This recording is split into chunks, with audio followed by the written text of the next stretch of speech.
Bonjour à toutes et à tous et bienvenue dans cette vidéo bilan. Aujourd'hui ça fait un an tout pile que la première vidéo de la chaîne est sortie, le project art sur la mise en scène d'un antagoniste. Je trouvais intéressant de faire une vidéo bilan, j'aimerais bien en faire une par an toujours à cette même date du 18 octobre. On va commencer avec le bilan, avec des statistiques de la chaîne, voilà, pour avoir un ordre d'idée de comment elle a grandi en un an, et bien sûr mes retours sur les différents formats que je fais sur la chaîne justement, donc les project art et les quelques minutes pour. Du coup, pour la chaîne, on a 1332 abonnés à l'heure actuelle. On a 30 vidéos qui sont sorties, dont 8 project art. Je compte la vidéo SNK comme une, mais il y a 3 vidéos en vérité. On a presque 80 000 vues, presque 12 000 heures de visionnage, et dont 2 vidéos qui ont dépassé les 30 000 vues. C'est celle sur le problème des calculs de puissance dans les mangas, et l'autre sur la mise en scène des antagonistes de Kung Fu Panda. Voilà pour les chiffres globalement. Ce qui est dommage, ce que je trouve dommage, c'est qu'elles sont très disparates. On a quand même 2 vidéos qui font une grande partie des vues de la chaîne. Les autres sont encore très peu vues finalement. Mais bon, c'est le jeu YouTube. Et en vérité, en sortant la vidéo sur les échelles de puissance, je m'attendais un peu à ce qu'elle fasse plus de vues que le reste. Je pensais pas autant, surtout à l'époque. Je crois qu'elle est à 35 000 vues actuellement. Et elle a vraiment explosé au moment où je l'ai sortie, mais je m'attendais quand même à ce que ça fasse un peu de vues. Celle sur Kung Fu Panda, ça m'a vachement plus surpris. Je pensais que d'autres vidéos comme celle sur Demon Slayer allaient faire plus de vues que ce qu'elles ont fait, mais j'y reviendrai un peu plus tard. Voilà, on va faire le bilan des quelques minutes pour. Quelques minutes pour, j'en ai sorti une vingtaine du coup sur un an. Normalement, l'idée de cette émission, c'était de faire quelque chose de rapide, d'hebdomadaire et d'actualité. C'est-à-dire que je devais aller voir des films d'actualité ou lire quelque chose et en parler. Normalement, c'était au début du moins seulement de l'audio. Après, avec le matériel que j'ai décidé de le passer récemment à du Fastcam, mais c'est quelque chose qui du coup me demande plus de temps de préparation. Les tournages sont un peu plus longs, pareillement pour le montage. Du coup, je sais pas encore trop quoi faire de ce format. Mais quand je vais voir un film, j'ai souvent quelque chose à dire, en tout cas en sortant du film. Ça se prête aux quelques minutes pour, qui sont pas des vidéos qui sont très travaillées, ni très réfléchies, mais qui sont plus ou moins un avis sur le tas de ce que je viens de voir ou de ce que je viens de lire.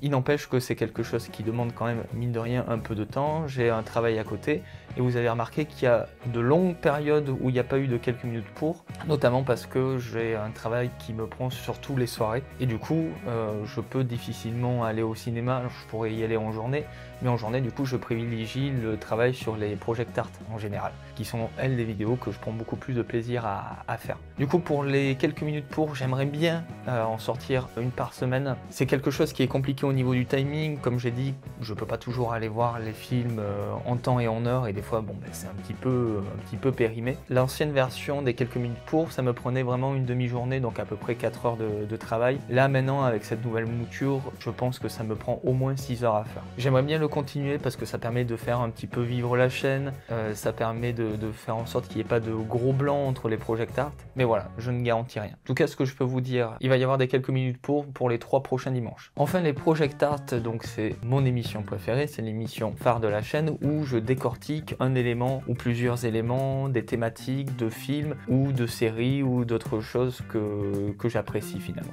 D'ailleurs, le prochain est sur un jeu vidéo, c'est sur la saga Zelda. Elle a pris un peu de retard parce que j'ai voulu filmer en extérieur et filmer en extérieur c'est toujours beaucoup plus galère. Ça a pris du retard sur ça, mais normalement elle devrait sortir mercredi prochain. Les project art, c'est quelque chose que je prends énormément de plaisir à faire. J'ai encore des dizaines et des dizaines d'idées qui me trottent en tête et que j'ai envie d'écrire. Donc c'est clairement un format qui ne va pas s'arrêter sur la chaîne et que je vais continuer. C'est aussi un format que j'aimerais faire une fois par mois, que j'ai à peu près réussi à faire finalement en l'espace d'un an. J'en ai sorti une dizaine, bientôt 11 du coup, donc bon, ça fait à peu près un par mois. Il y a eu quand même quelques trous également. Il y a notamment un project art sur Naruto qui est encore en cours d'écriture. C'est une grosse vidéo aussi qui me demande pas mal de travail et beaucoup de recherche. Ça m'aurait demandé 2-3 mois de travail si je voulais le faire d'une traite. Là comme ça permet d'avoir quand même des project art un peu plus réguliers, ce qui je pense est mieux pour la chaîne et mieux pour tout le monde. Il y a aussi eu un hiatus de 1 ou 2 mois je crois entre la vidéo sur les calculs de puissance et je crois que c'est celle sur Naruto qui vient juste après. Pour la simple et bonne raison raison que j'ai une vidéo d'1h05 de Project Art dont je suis très fier et que malheureusement je ne peux pas sortir sur YouTube parce que YouTube la bloque constamment. Pour vous faire la petite histoire, j'ai un très vieux PC qui date de 2015. Dès que je fais un rendu de vidéo, ça me prend une journée. Une vidéo d'1 heure en tout cas, ça me prend une journée. Donc la moindre petite modification que YouTube me demande de faire, ça me prend une journée. Pour l'instant, la vidéo est en stand-by, j'ai toujours le montage. Dès que j'aurai un nouveau PC, je pourrai retravailler cette vidéo. En tout cas, c'est une vidéo dont je suis très fier, donc c'est sûr qu'un jour elle sortira sur la chaîne.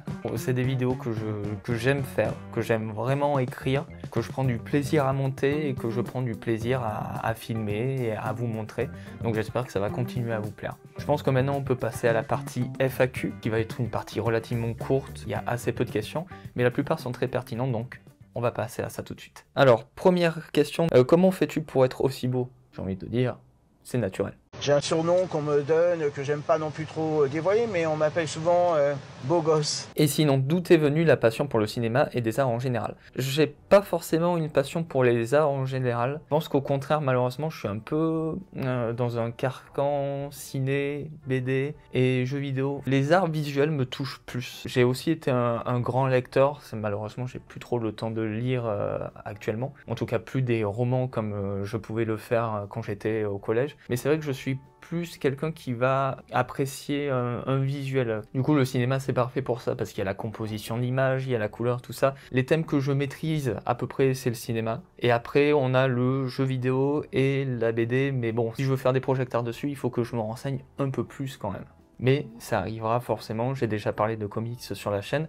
Je vais en reparler dans pas longtemps, dans quelques minutes pour. Mais voilà, je dirais que c'est plutôt les arts visuels qui m'intéressent et le cinéma, ça m'est venu. Ma mère est pas mal cinéphile, elle m'a montré beaucoup de films quand j'étais petit, mine de rien, donc je pense que ça vient en grande partie d'elle. Fin du collège, je sais pas, je me suis mis à mater un peu du YouTube ciné. J'ai commencé à mater beaucoup de films. J'ai eu un peu ce côté boulimique de films, de vouloir regarder encore et encore des films. C'était l'époque où j'ai commencé à regarder Tarantino et du coup, tiens, il s'inspire de tel auteur, donc je vais aller voir. J'ai commencé à regarder du Kurosawa grâce à ça, mais également du Sergio Leone. Alors, Sergio Leone, c'est incroyable. Donc voilà, je pense que ça vient de ça. J'espère que j'ai à peu près répondu à la question. Question suivante. Que penses-tu de l'état du cinéma en France? Que ce soit au niveau de la distribution des films indépendants ou même des rayonnements des films français au sein de leur propre territoire. Je pense que ce qu'on met le plus en avant est assez peu représentatif en fait du cinéma français. Malheureusement, je vois très peu de cinéma français.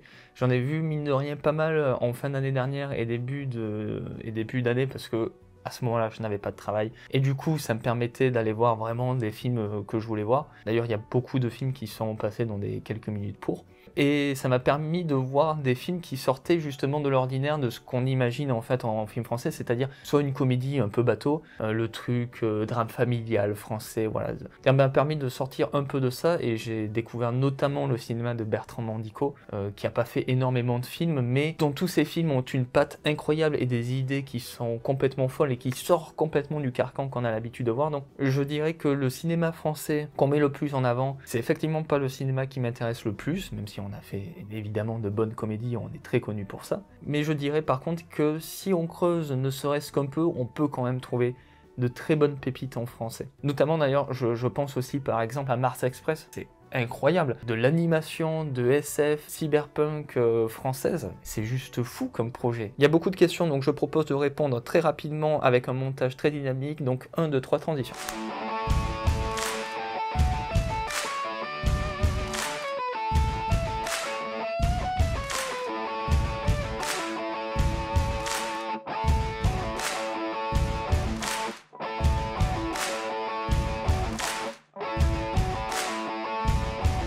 Nouvelle question, quel regard portes-tu sur tes vidéos et comment tu choisis tes sujets de vidéos? La plupart des vidéos et la plupart des project art surtout, j'en suis quand même assez fier, même encore aujourd'hui. J'avais revu quelques extraits il n'y a pas longtemps de la vidéo sur la mise en scène des protagonistes, donc c'est la première qui était sur la chaîne. Même si effectivement d'un point de vue technique, il y a quelques erreurs que maintenant je ne ferai plus, je trouve qu'en termes d'écriture, la vidéo est encore assez intéressante et pertinente. Il y a pas mal de digressions, il y a des trucs où je pourrais aller un peu plus à l'essentiel, ça aurait fait gagner un peu de temps à la vidéo. La vidéo est très dynamique, voire peut-être même trop dynamique, mais c'est quand même encore une vidéo que j'apprécie pour le coup, et je suis content d'avoir commencé même la chaîne YouTube par celle-ci. Celle qui peut-être m'énerve un peu plus que les autres, ça serait celle sur les calculs de puissance. Parce que je trouve que la vidéo est quand même assez intéressante et je prends un sujet qui est un peu un sujet, comment dire, pour pas que ce soit violent, un sujet un peu kikou, un sujet qui serait pas très intéressant en soi, et j'arrive quand même à trouver un angle intéressant pour l'analyser. Non, ce que je fais, c'est que je prends ce trope et je dis, tiens, est-ce que c'est vraiment pertinent? Qu'est-ce que ça apporte? Quels sont les inconvénients de ce trope? Donc voilà, je l'analyse vraiment comme si je pouvais analyser la règle des tiers ou comme si j'analysais un trope de scénario. Par contre, comme la vidéo a pas mal buzzé, notamment à ce moment-là, ça fait que la chaîne a été découverte par pas mal de gens qui ne sont pas vraiment intéressé, je pense, par le reste des productions qui sont un peu moins kikou du coup. Notamment, je pense à celle sur Naruto, qui pourtant est sur le même sujet du manga, mais qui par contre apporte des sujets sociologiques, des sujets psychologiques. Donc voilà, je pense que ce qui me déçoit un peu avec cette vidéo, c'est qu'elle ait apporté un nouveau public, mais que ce public soit pas réellement intéressé par la chaîne et les réflexions que je peux avoir. Comment tu choisis tes sujets de vidéo? Alors récemment, j'ai commencé par les choisir un peu avec l'actualité, c'est pour ça que je fais sur Zelda qui va sortir dans pas longtemps. Sur Demon Slayer, c'est parce que la dernière saison était en cours. Et sur Alien, c'est parce que le film était sorti il n'y a pas très longtemps. Après, c'est des sujets que je comptais traiter de toute façon, donc c'était plus ou moins l'occasion, en l'occurrence, d'en parler. Là, c'est pareil, les prochains sujets, normalement, c'est plus ou moins en lien avec des films qui sortent, mais ça ne sera pas forcément toujours le cas, parce qu'il y a plein de vidéos qui sont déjà plus ou moins écrites, donc c'est des vidéos qui vont partir en production à un moment aussi et que je vais réaliser à ce moment-là. Enfin, nouvelle et dernière question. Du coup, le contexte social et politique revient régulièrement dans tes vidéos.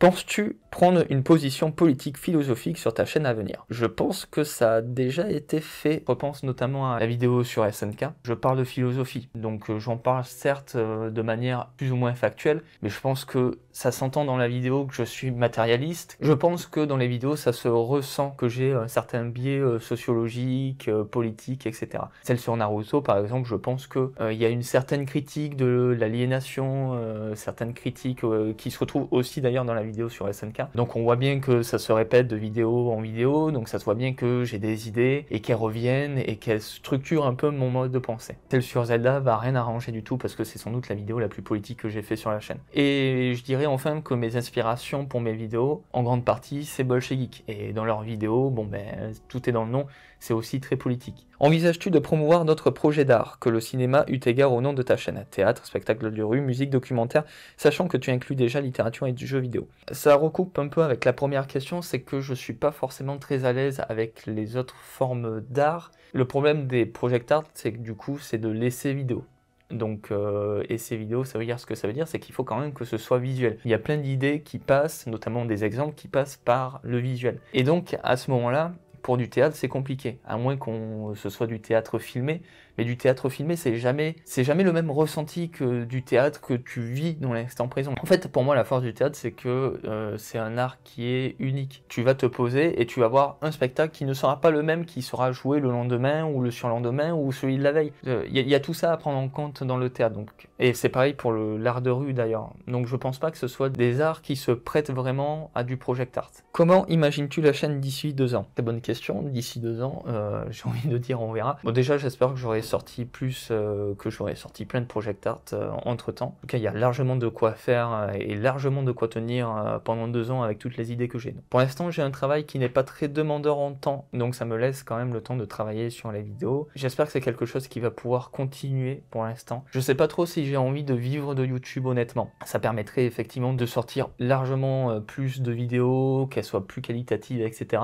Mais je sais pas si j'ai vraiment les épaules pour en vivre et je sais pas si c'est quelque chose que je veux honnêtement. Donc j'espère qu'elles trouveront en tout cas leur public et que des gens pourront regarder ça et que ça leur fera du bien comme moi je peux regarder des vidéos et que ça me fasse réfléchir, que ça me fasse du bien. Voilà, c'est un peu l'objectif de la chaîne à ce moment-là. La production des vidéos évolue. Envisages-tu de poster des courts-métrages ou des project art narratifs à l'avenir?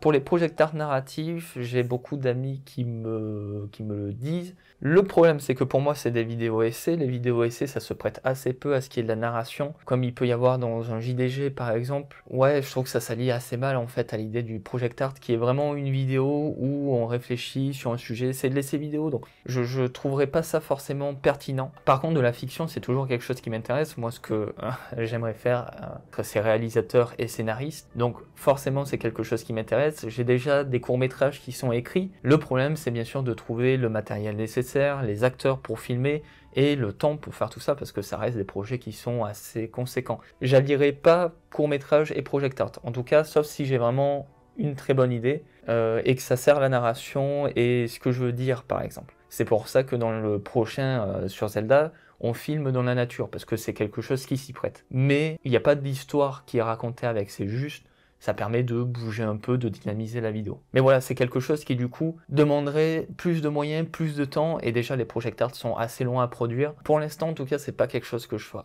Voilà, la vidéo bilan et FAQ est terminée, j'espère que ça vous aura intéressé. En tout cas, moi, je vous dis à dimanche pour une prochaine vidéo. Le prochain project art sort normalement mercredi. Et sur ce, je vous dis à plus.